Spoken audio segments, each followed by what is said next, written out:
Hello and welcome to Insight. I am Elizabeth Omori. Today a couple of issues are before us, but we will begin with electoral participation. Persons with disabilities have fundamental human rights, which include the rights to vote and be voted for, and several platforms have remained active in ensuring that persons with disabilities are mainstreamed into electoral processes. The Independent National Electoral Commission has promised to enhance greater participation of persons living with disabilities come 2023 general elections.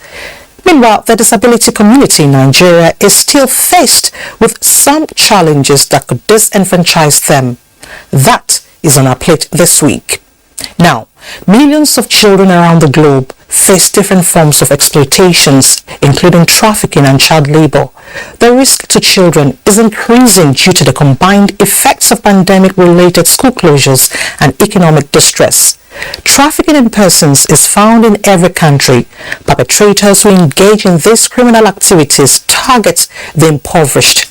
We will also take a peek into this global problem in the course of the program, not forgetting this year's theme, which is use and abuse of technology. It's time to get started, so welcome to Insights. I'm fascinated with the discourse on national monuments and assets and how much is being done to preserve and stand the language issue. We have turned English to become like a pride value in our own cultural value. It's not cash transfer. It's not a COVID-19. Invasion 1897 was a deliberate calculation. Many of these people coming to the urban areas now. These and applications, there are terms and conditions. Of course, it is the union of two people, a man and a woman coming together. My name is Nnamdi Odipo.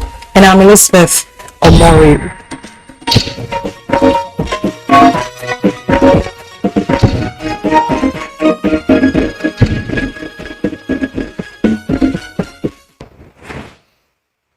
The World Health Organization estimates 15 to 20% of the world's population, approximately 1 million people, living with disabilities. Persons with disabilities are the world's largest minority group, and more than 80% of the world's persons with disabilities live in developing and post-conflict countries. The disability community remains largely excluded from public life and underrepresented in parliaments and political parties, limiting their ability to directly engage in decisions that affect their lives. But through purposeful engagement, this community can challenge barriers that limit their ability to exercise their full rights and responsibilities on an equal basis with others. Well, as Nigerians warm up for the 2023 general election, how prepared is the Disability Commission? The Executive Secretary, National Commission for Persons with Disabilities, Mr. James Lalu, will be sharing with us the level of preparedness, challenges and prospects of the disability community in Nigeria. Mr. James, thank you so much for joining us on Insights. Thank you so much. All right, I would like to start with the Convention of the Rights of Persons with Disabilities, which is an international human rights treaty of the United Nations intended to protect the rights and dignity of persons with disabilities. How effective has this treaty been before we go to our focus? Thank you so very much. One fact here is concerning the United Nations Convention on the Rights of Persons with Disabilities. Nigeria is a state party to the Convention on the Rights of Persons with Disabilities. As you may be aware that Nigeria was among part of the first group of states that signed the Convention on the Rights of Persons with Disabilities, and went ahead to ratify that Convention on the Rights of Persons with Disabilities. As we are talking here to do today, based on your question how effective it is because as you see, Nigeria went ahead to domesticate the United Nations Convention on the Rights of Persons with Disabilities. That is why today we have the Discrimination Against Persons with Disabilities Prohibition Act 2018. This law was signed by His Excellency President Muhammadu Buhari, and 1 year later he went ahead to establish a National Commission for Persons with Disabilities as part of the Section 31 of the Discrimination Against Persons with Disabilities Prohibition Act. So based on this, when you look at this now, we are on course now to fully implement the United Nations Convention on the Rights of Persons with Disabilities, protecting the rights and dignity of persons with disabilities in Nigeria, and providing leadership in the West African sub-region as well as leading the African region. Based as we see it today, we say that Nigeria is the giant of Africa, and when you look at it, when you come to disability today, the most intelligent people with disabilities around African sub-region are found here in Nigeria. We say it, we complete to say it. Today, the number of lawyers with disabilities, Nigeria have the highest number of lawyers with disabilities in Africa. When you go to some South African countries today, you will see some of them do not even have the right to go to university, but we have it here in Nigeria. We have professors with disabilities, we have PhD holders with disabilities, we have degree holders with disabilities. We are still battling to give them job. We have them in millions today in Nigeria. Thank you. All right, back to our issue. On the issue of the general election, which is our focus, how prepared are persons with disabilities for the 2023 general elections? Thank you so very much. When you look at as we approach the 2023 general election, the first thing here is when you look at the new electoral act, it made provision for the right to protecting the rights of persons with disabilities as voters. And when you look at this today, a lot of persons with disabilities have started acquiring their voters card, permanent voters card. The first thing is for us to get the permanent voters card, as you see it here. So after getting the permanent voters card, that is where we secure our right to vote and be voted for in any electoral process. So as you see today here, the National Commission for Persons with Disabilities, in collaboration with all other disabled people organizations like the Inclusive Friends Association, the Albino Foundation, Center for Citizens with Disabilities, and many of our own organizations today, we are collaborating to create mass awareness for persons with disabilities to acquire their voters card. As we see, the continuous voter registration that have just commenced, we have over 1 million persons with disabilities already who are already registered voters today.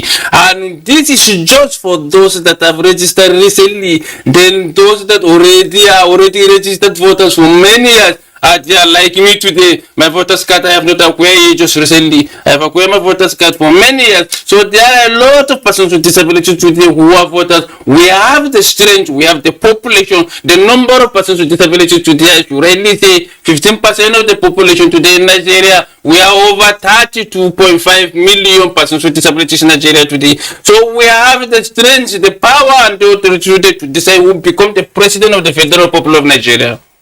When you look at this today, persons with disabilities, the awareness is already being created. We are now aware of our rights and power in the electoral system and what we can be able to do to determine and secure whatever right the disability community are doing. So in this case here, we are advising all the presidential contestants from all the major political parties today to find their way to meet the disability community and find a way to negotiate with the disability community. Our vote is not for play, because we must use our vote, we must use our voting strength today to decide and negotiate what should be for the disability community in the next political dispensation or in the next government. That is the strength that you can see today. So what we are going to do now is that, first of all, by tomorrow, we are going to commence voter awareness program in the 6 area council in the FCT. We have already commenced subsequently in other states, and we are going to push for that to make sure that our people come on board. Our target is to have over 10 million voters with disabilities in Nigeria. Once we are able to do that, negotiations will go on. We look forward to meeting with all of these presidential aspirants to discuss the prospect of disability in their political agenda, their dream and aspirations of what Nigeria should be. It must be an inclusive Nigeria where the rights and dignity of persons with disability is fully protected.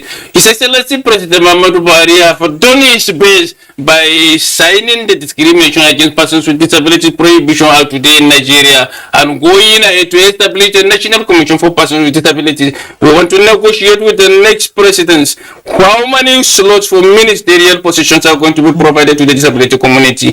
We want to negotiate how many ambassadorial positions are going to be reserved for the disability community. We want to negotiate how many MDs must be headed by persons with disabilities, because our vote, the target for the 10 million must go in one direction, and we must make sure that we protect our own interests as a disability community in Nigeria. Nigeria is evolving, disability rights is gaining ground. Nobody can afford to ignore this. We must go on. Thank you.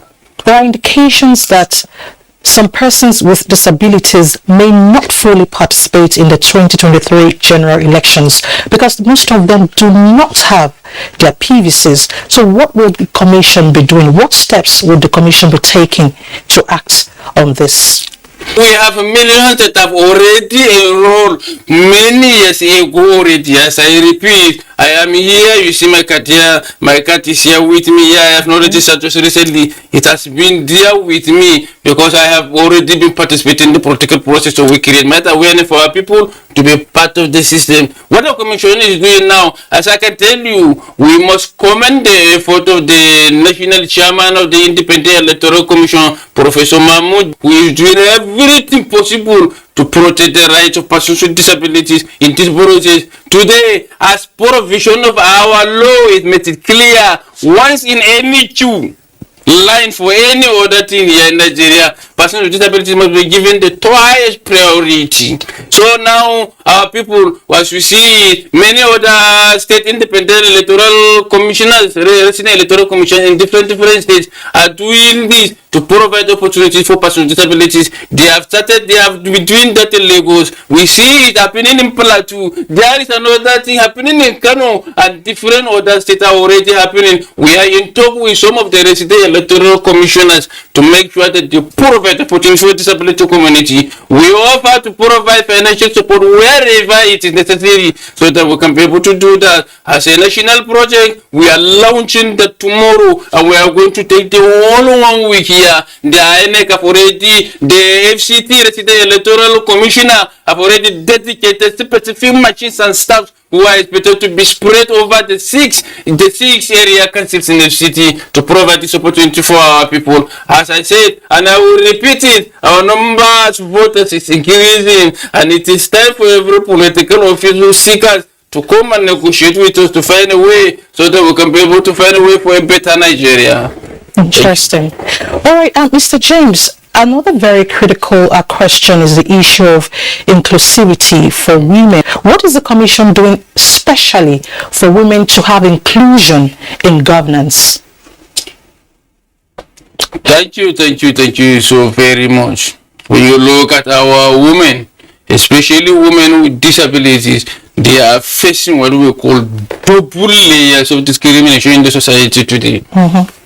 First of all, they are women. Second, they are women with disabilities.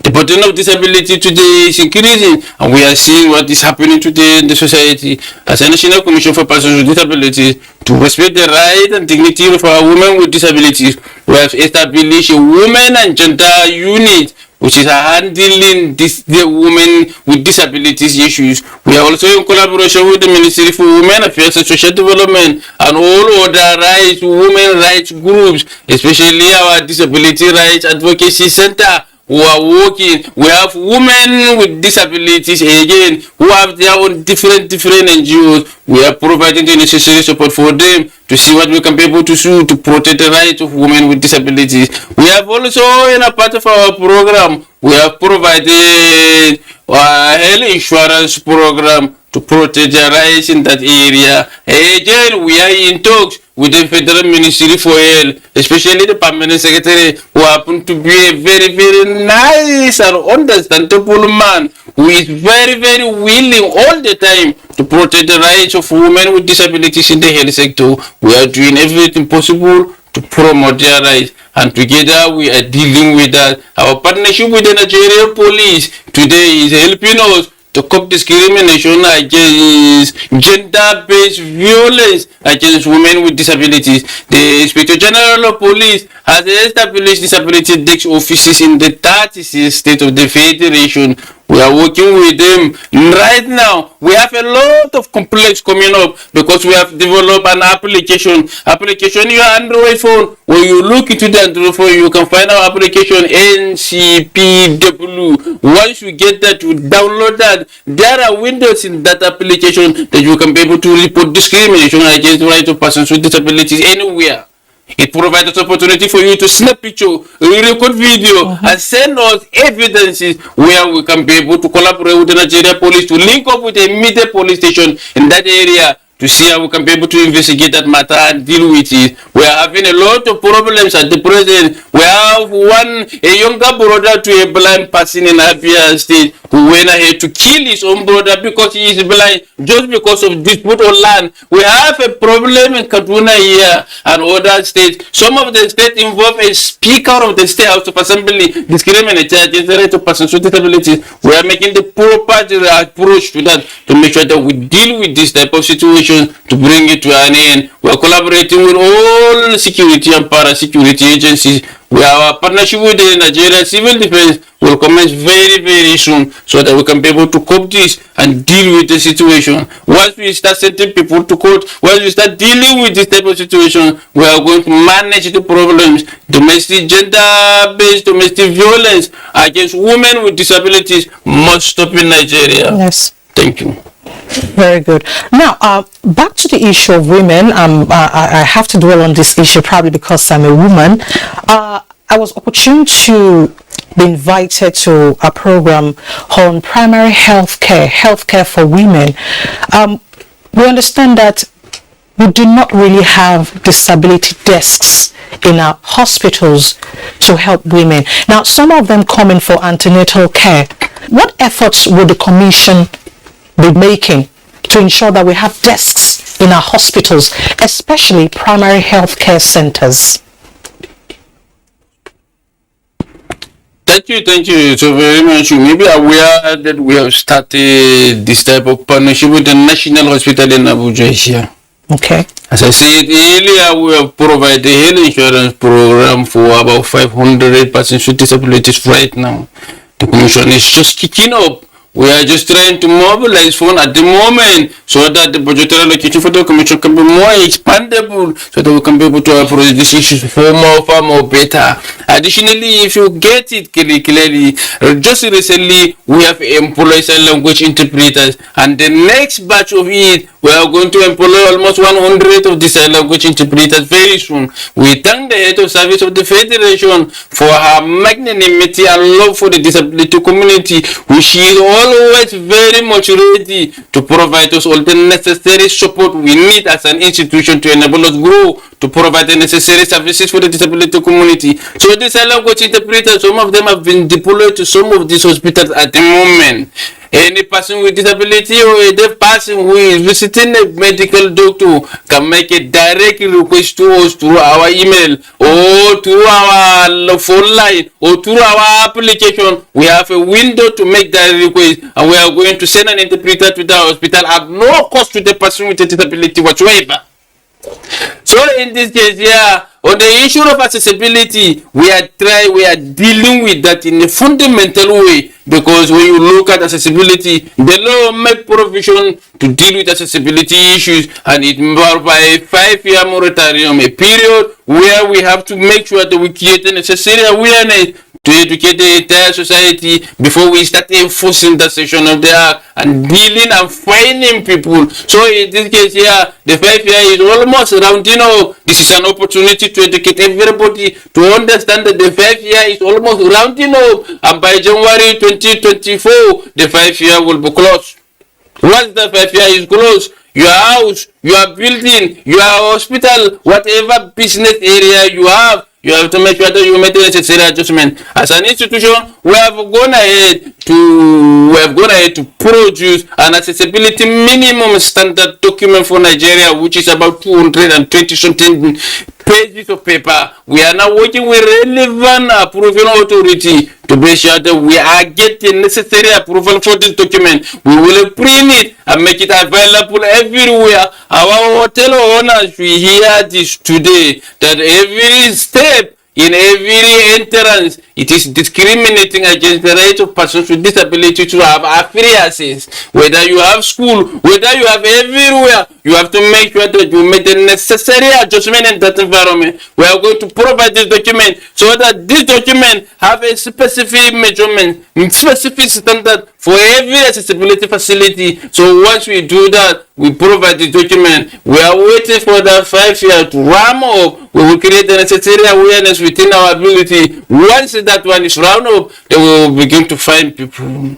If you don't do it, if you believe you cannot be able to do it, you will pay for it. And the law made it very clearly. You must pay for it. Before I take you again on the issue of elections, let's quickly talk about reorientation of other members of society, behavioral change. What would you be expecting from the other group in society on how to treat persons with disabilities? Thank you so very much. Equality started even from our Bible and our holy books, the Quran. Everywhere when you look at it, God made us equal. In the history of creation, God does not discriminate at all. And as a Christian, when you look at it, God, through Jesus Christ, gave attention to persons with disabilities in different areas. So in this case, when you look at the story of the blind, you look at the story of the deaf, and you look at the story of the lepers, all God have given them attention. Nobody today in this world is immune to disability. I will repeat it again. Nobody is immune to disability. Whatever you do, whatever good you do, whatever best you do for the disability community, you may be preparing ground for your own, for yourself. Mm-hmm. I was not born deaf. I was born hearing. I did my primary, secondary school completely. It was at my last year at an NTA program in the College of Education in Gindiri that I lost my hearing ability. I never knew that I would join the disability community. This is a way for everybody to learn and understand this, that we are all on our own way. God have not finished your creation until that very day you are buried. Without that, God can be able to transit you from what you are today to another position wherever. There are a lot of persons with disability today that have created disability through accident, through sickness, different way. We want everybody to understand that nobody bought disability. Nobody sit down and invite prayer warriors to come and pray for you to acquire disability. It is not like that. So in this case here, the society belongs to all of us. There is already a law. We are trying our best to create the awareness. We understand that there are people that who are willing to hear. There are people that who are not willing to hear. There are people that who can hear the advice, can hear our awareness creation, but they are not willing to act. We have this problem. When you look at section 29 of the Discrimination Against Persons with Disabilities, it made provision for just 5% employment opportunity for persons with disabilities. But to my greatest surprise, some of these places, the Secretary to the Government of the Federation went ahead to provide a service-wide circular to support the enforcement of this section, to call on all the progressive labor movements, especially within the federal government agencies, parastatal institutions, but still, some are still proven to be very hard. some are still not willing to accommodate that, to provide just this opportunity for disability community. So these are something that we need to understand. And then once there is a law, we are going to do everything possible to enforce that section of the law, to call on everybody to look at it. The National Assembly just recently invited me. When they invited me to discuss about this matter, we explained to them everything. There is a need for everybody to understand that disability is not sickness. Disability is not what other people may feel like juju have entered you or any other spirit. It is not like that. It is part of life. But disability is part of human diversity. We have to respect the rights and dignity of persons with disabilities. Thank you. All right, finally, before I let you go, Mr. James, on the issue of security for persons with disabilities come 2023 general elections, can you give us an assurance?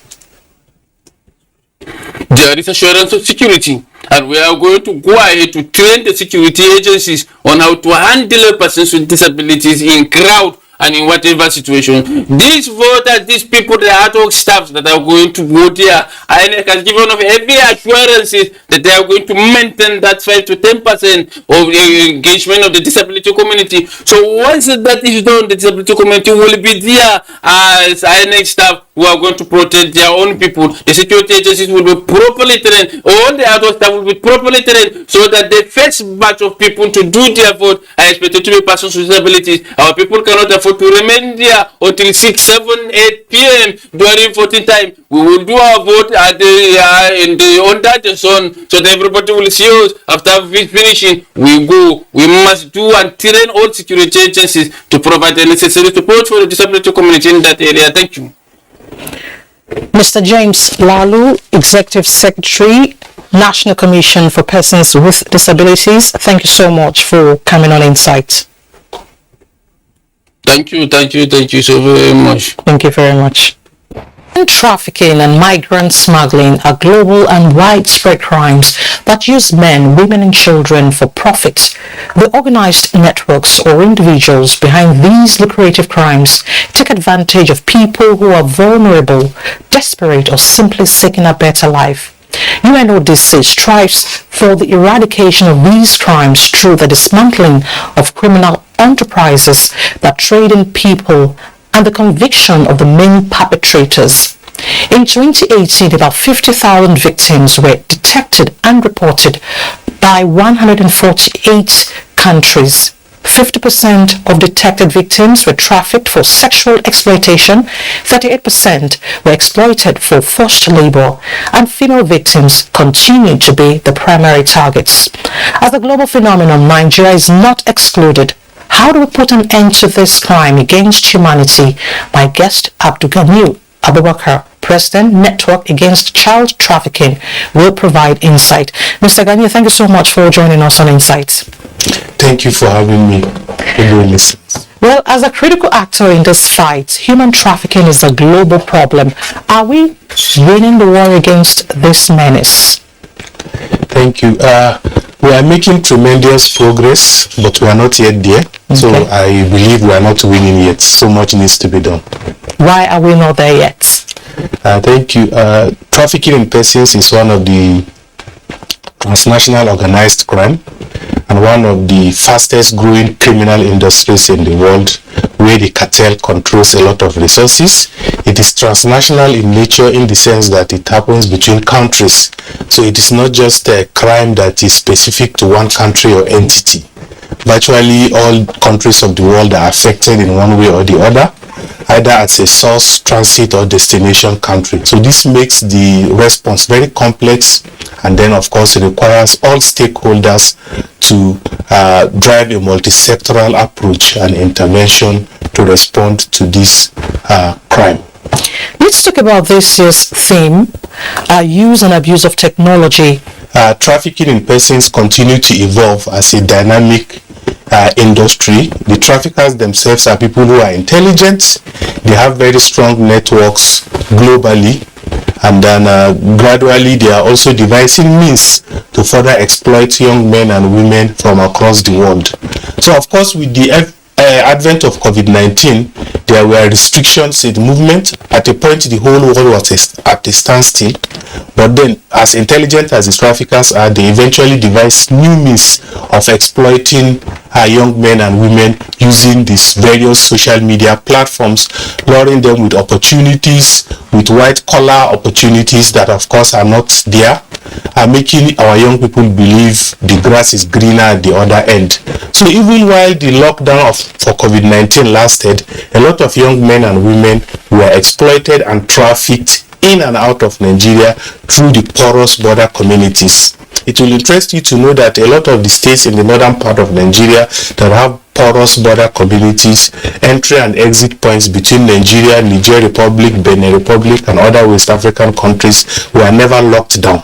So even while other parts of Nigeria were locked down, there were free movement of people, goods and services in some of these states. So the traffickers exploit that avenue to recruit a lot of young people using social media in and out of Nigeria. So they also invest resources in ensuring that they sophisticate the ways through which they exploit young people. Now, for example, there are very specific social media platforms or apps that are used to lure young people into prostitution, sex slavery, exploitation in different parts of the world using different means. You now have travel agencies, you now have labor recruitment agencies also being accomplices in this industry of trafficking in persons and smuggling of migrants. While a lot of families are at home trying to cope with the lockdown, these traffickers are there engaging children and young men using the different social media platforms to say, oh, even if Nigeria is locked down, even if the world is locked down, of course you can still make money, you can still earn resources using different means. And as a result of that, they recruit these young people through these social media platforms and then they traffic them in and out of this country. We saw a lot of cases. I am based in Sokoto and I work from Sokoto, and then in the border between Nigeria and Niger Republic, from Ilela to Tawa in Sokoto, from Kamba in Kebbi State to Benin Republic, and some other porous northern border towns in Adamawa, Taraba and Maiduguri, we received a lot of young people who were trapped from security agencies of our neighboring countries, who have been trafficked out of this country to the other end. Some of them trafficked from other West African countries into Nigeria for different purposes. So I must say that our security network is not working very well to be able to track this, and that is why the traffickers were able to recruit and traffic a lot of young people during this period of the lockdown. But then, of course, we are learning from it. It is an emerging issue, and then civil society organizations, development partners, and even government institutions have learned from that. And then now we are realigning our interventions to ensure that we catch up these young people right from their homes, their communities, their schools, from where these traffickers recruit and exploit them, so that before the strike, we will be able to, of course, sensitize them, create awareness on the red flags, and then the strategy of these people who do not mean well for the society. I'm happy you mentioned the porosity of our borders.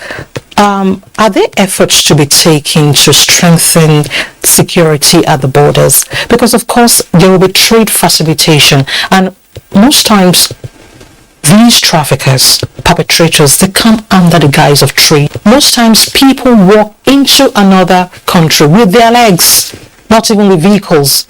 So how do we strengthen our borders? Thank you. I think that the government of Nigeria and other development partners have had series of interventions and projects around border security, but I would say that so much still needs to be done, in the sense that these porous border communities are many and widespread in Nigeria. For example, in Sokoto to Ilela to Kwani to Tawa to Agadas, from where these people move into other parts of the world, we have mapped over 66 illegal routes, apart from the official routes manned by the Nigerian Immigration Service and other security agencies. About 66 in just 2 local government areas out of the 23 local government areas of Sokoto State, just one state in Nigeria. Then if you go to Kebbi State, you have the Kamba axis that shares border with Benin Republic and in turn with Niger Republic. If you go to Adamawa, if you go to Taraba, if you go to Maiduguri, you have all these porous border communities that are uncountable.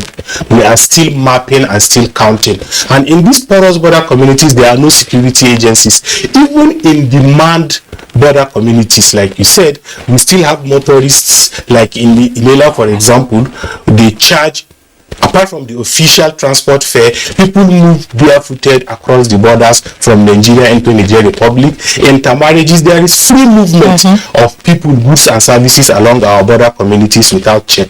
And this does not just aid trafficking and smuggling of migrants alone, it has also contributed to the insecurity we are having in Nigeria. A lot of these elements who fuel insecurity in Nigeria got access to Nigerian communities through these porous border communities.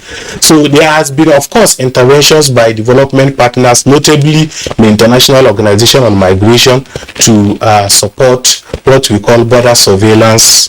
But then that has not worked so much. So the government of Nigeria, through the various security agencies working at the entry and exit points, needs to do more to ensure that our borders are not just properly policed, but then there is intelligence gathering, intelligence policing, so that together we can make these locations safe, so that we can reduce the level of insecurity as well as the exploitation of our children through these routes.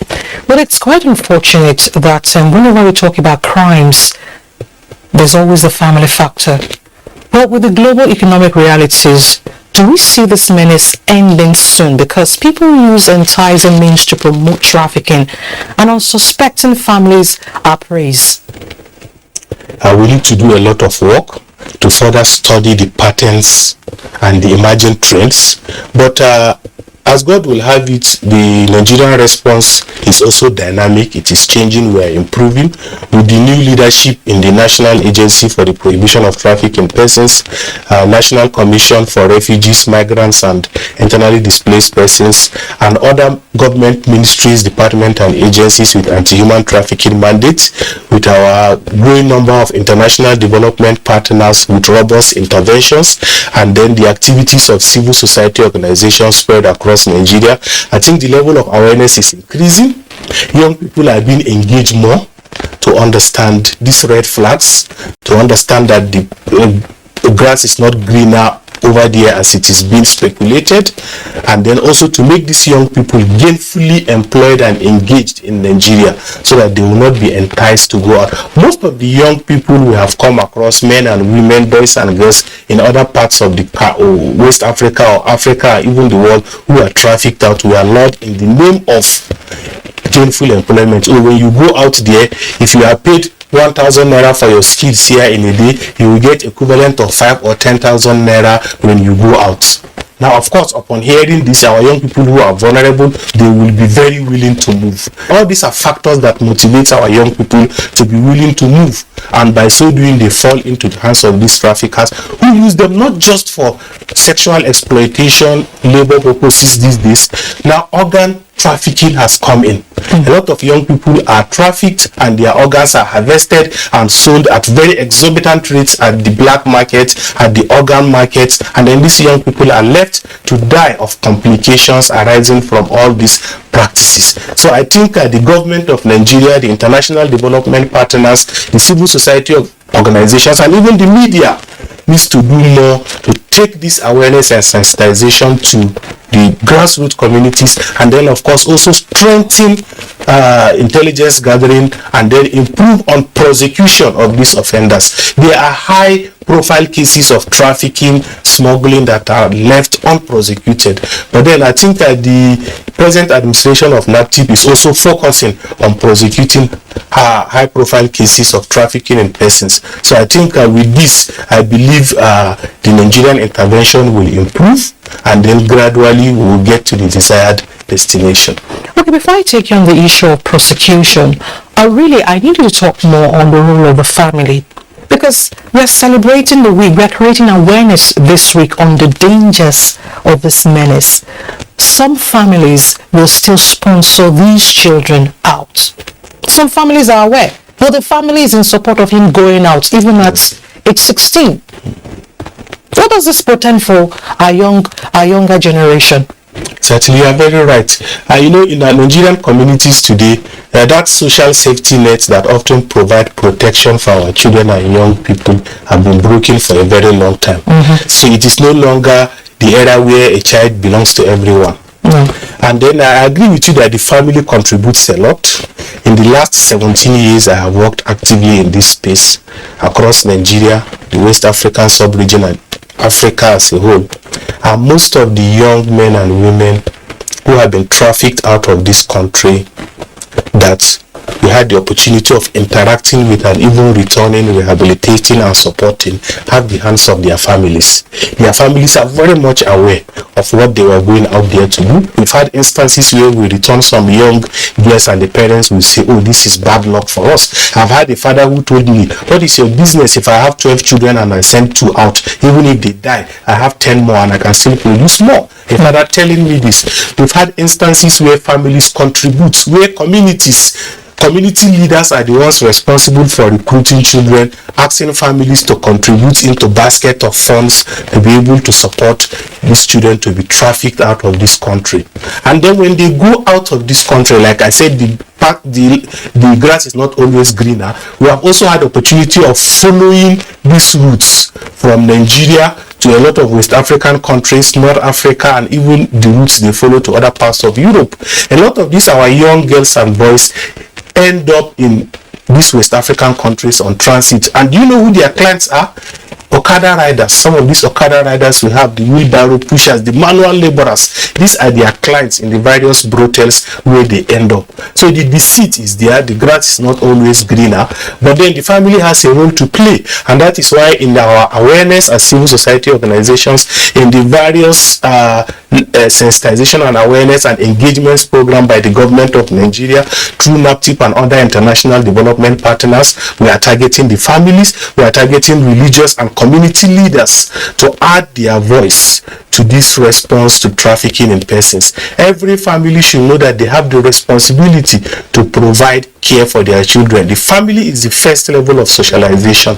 Then the community have their own role, community leaders, and then of course the government. Overall, the government has the responsibility of ensuring that all citizens are adequately protected, including these our young men and women who are trafficked out. So the family has a role to play, and we are using this opportunity, looking at the theme of this year's celebration, use and abuse of technology, to call on families, to call on parents to be more vigilant. Please give back to the number of children you can adequately cater of. It's not just the issue of resources. Even if you have the resources, the quality time you need to give to your kids to know who are their friends, what are they doing, where are they, even if they need to go out for studies, if they need to go out to work, what are they doing there, how are they doing it, who are they working with. Now all this is very important and requires quality time for parents and communities to be able to engage with their words. I think this is very important. If we get it right at the level of the family, at the level of the communities, then together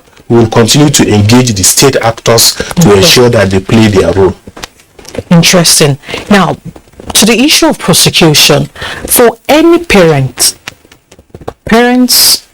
victims, the traffickers themselves that are caught, shouldn't they all be prosecuted? Of course they should. Have to be able to prosecute cases diligently, you need adequate funding, you need competent law enforcement officers, state councils that will be able to prosecute these cases, because of course, like I said, the traffickers have access to resources. They have the resources to employ the best lawyers anywhere in the world. So the government should also have in its employment legal officers, prosecutors who are also as good as private practitioners that these traffickers and their collaborators engage. So until and unless we are able to have a good legal system, a robust legal system with adequate training and exposure of our state councils, it will be very difficult for us to match these traffickers who have all the resources at their disposal. And then of course, high profile cases.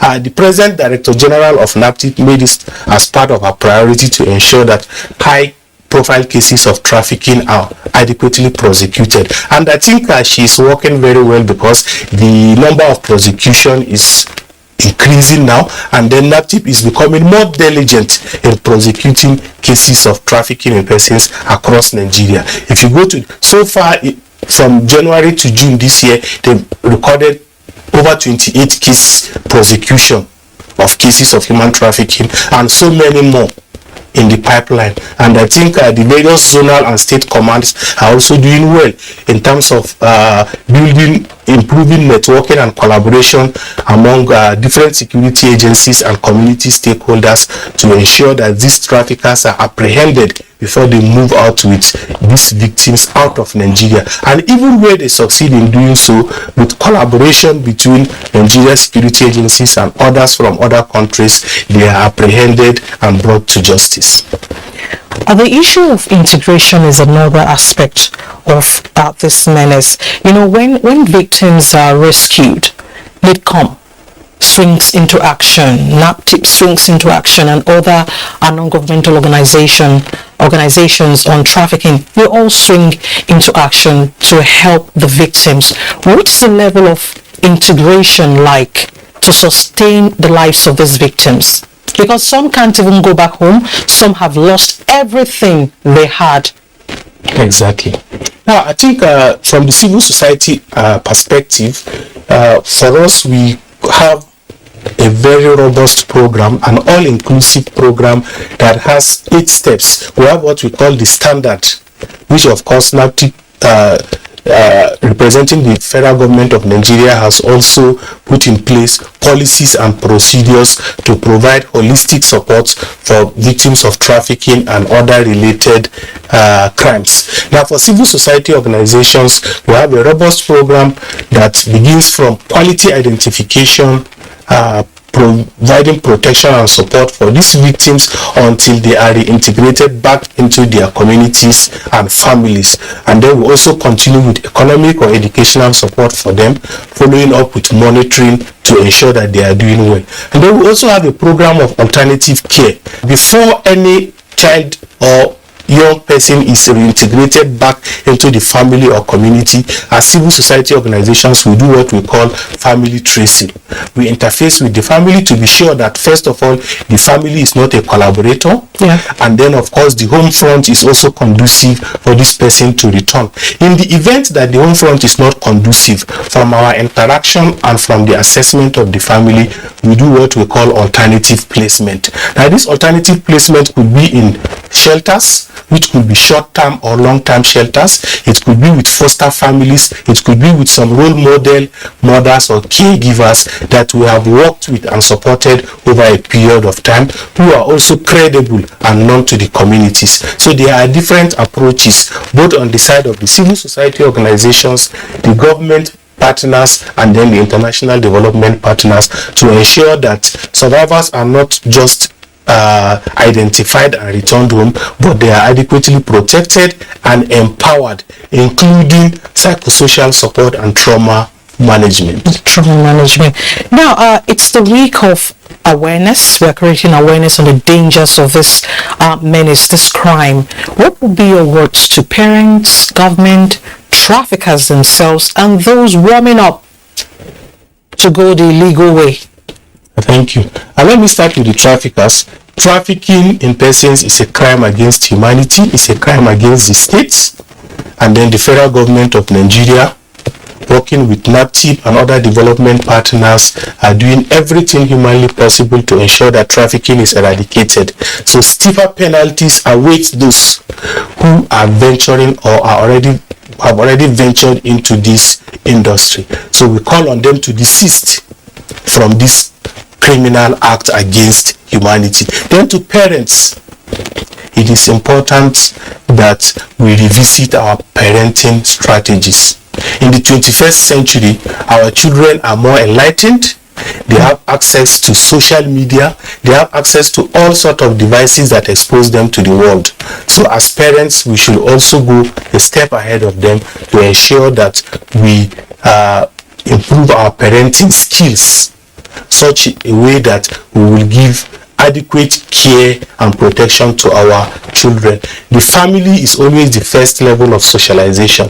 Let's go back to that good practice where we are coming from, where every child belongs to everyone, belongs to the community. Let's bring back that social safety net that provides protection for everyone in the community before. And then, of course, to civil society organizations, development partners, press, we have a role to play in ensuring that we contribute to the efforts of the families and the communities. And then to the government, of course, the primary responsibility of every government is to ensure the protection of life and property of its citizens, including protecting our children, young men and women from all forms of exploitation, including trafficking in persons. So we call on the government of Nigeria to make available more funding, more budgetary allocation and release to NAPTIP. NAPTIP is the focal government agency. It has so much work to do, from prevention to protection to partnership to policy and to prosecution.